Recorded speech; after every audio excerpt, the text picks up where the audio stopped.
Bonjour. La vidéo d'aujourd'hui va porter sur la personnalisation des grilles de saisie par la gestion des colonnes. Alors, je vous remercie pour vos commentaires et pour votre suivi de la chaîne et des différentes vidéos que je suis en train de publier. Donc, la tenue de comptabilité, elle consiste essentiellement à l'utilisation des grilles de saisie pour saisir les écritures comptables relatives aux opérations réalisées par les entreprises. Alors, les grilles de saisie nous donnent la main pour répondre à nos besoins en information. En effet, la grille de saisie fournie par Sage est paramétrable et personnalisable en tenant compte des spécificités et des particularités de chaque dossier comptable.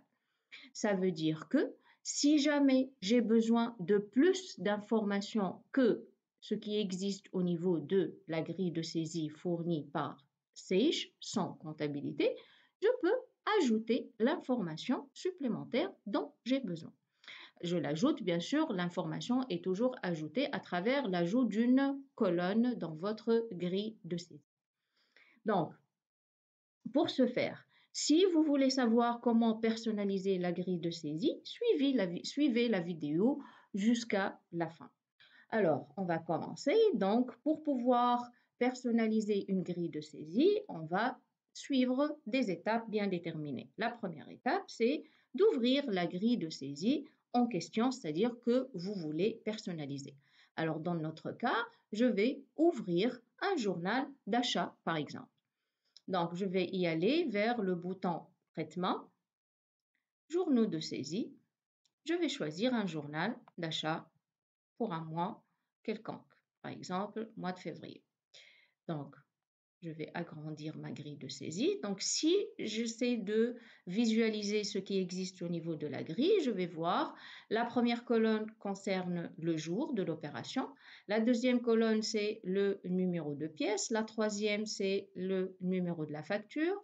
La quatrième, c'est la référence. La cinquième, numéro de compte comptable. Et la sixième, numéro de compte tiers. Puis, vous avez le libellé, la date d'échéance, la position et montant débit et montant crédit. Au niveau de cette grille de saisie, je veux, par exemple, ajouter le mode de règlement. Donc, comment je vais faire? Je vais tout simplement appuyer sur le bouton droit de la souris et appuyer après sur personnaliser la liste. Donc, lorsque j'appuie sur personnaliser la liste, il va m'afficher cette petite fenêtre là où il y a les colonnes disponibles et les colonnes sélectionnées. Donc, ces colonnes sélectionnées, ce sont les colonnes qui existent déjà au niveau de la grille de saisie qui est affichée devant vous. Par contre, les colonnes disponibles, c'est des colonnes qui n'existent pas ici. Et lorsqu'on essaie de visualiser ces différentes colonnes, on trouve certaines colonnes qui sont verrouillées par le petit cadenas et certaines colonnes qui sont libres. Donc, pour moi, par exemple, je veux ajouter une colonne qui concerne le mode de règlement.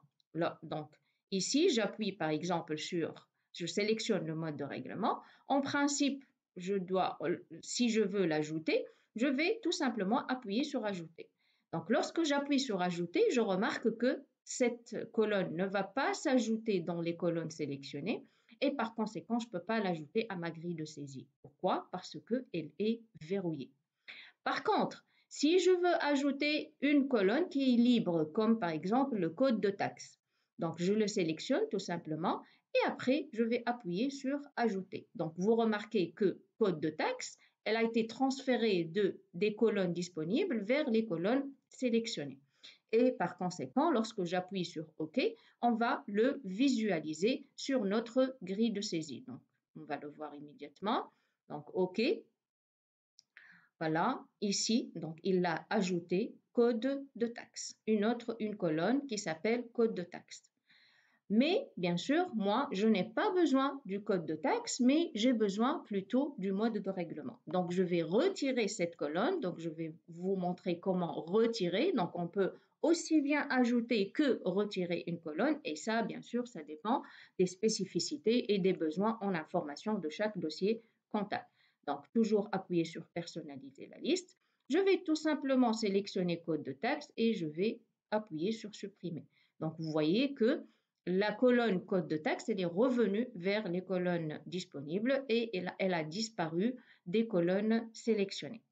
Donc, pour moi, je n'ai pas encore résolu le problème. Donc, j'ai un problème que je veux ajouter une colonne pour le mode de règlement. Et cette colonne-là, elle est verrouillée.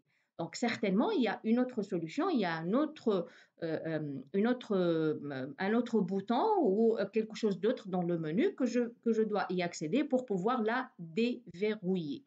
Donc, je vais tout simplement fermer cette fenêtre-là. Je vais aussi fermer la grille de saisie et je vais maintenant aller pour déverrouiller la colonne du mode de règlement pour pouvoir après l'intégrer ou l'ajouter dans les colonnes sélectionnées.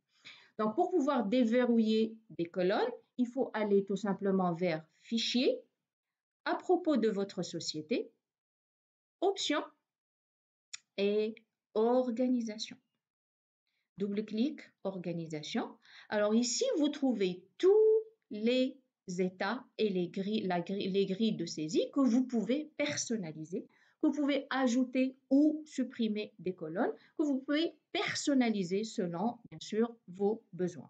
Donc ici, moi, je veux personnaliser le journal achat. Donc, je vais appuyer double-clic sur journal achat et je vais trouver, si vous voulez, toutes les colonnes possibles que je peux mettre dans ma grille de saisie.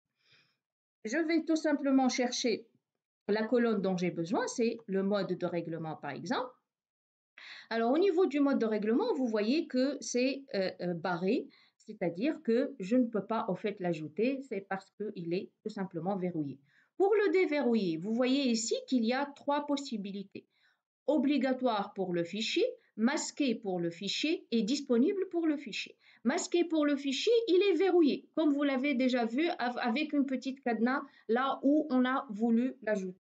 Mais pour pouvoir le déverrouiller, il faut tout simplement sélectionner disponible pour le fichier et il faut appuyer sur Entrée. Donc, lorsqu'on a appuyé sur Entrée, vous voyez que le cadenas est maintenant ouvert devant Mode de règlement. Maintenant, je vais fermer cette fenêtre et je vais aller maintenant ouvrir la grille de saisie dont j'ai besoin, donc journaux de saisie par exemple. Donc, on va y aller vers le journal achat. On va agrandir notre grille. On va appuyer maintenant sur le bouton droit de la souris. On va personnaliser la liste et là, je retrouve la colonne mode de règlement est maintenant libre. Donc, c'est possible maintenant de l'ajouter aux colonnes sélectionnées. Donc, je vais tout simplement appuyer sur mode de règlement et puis sur ajouter. Donc, vous voyez que la colonne mode de règlement, elle est maintenant transférée dans la liste des colonnes sélectionnées. Par conséquent, je vais maintenant appuyer sur OK. Donc, vous voyez que la colonne mode de règlement, elle est maintenant ajoutée dans notre grille de saisie. Et c'est important de l'ajouter parce que au niveau de la comptabilisation des factures d'achat, c'est important de mentionner comment cette facture va être payée. Donc, vous avez ici espèces, chèques, virements et vous pouvez ajouter les modes de règlement que vous voulez.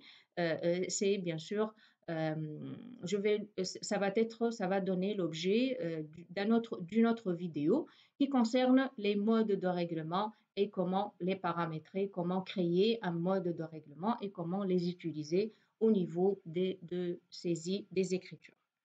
Voilà, merci beaucoup pour votre suivi et à la vidéo prochaine. Et j'espère bien sûr que le contenu euh, sera à la hauteur de vos attentes et de vos objectifs. Merci.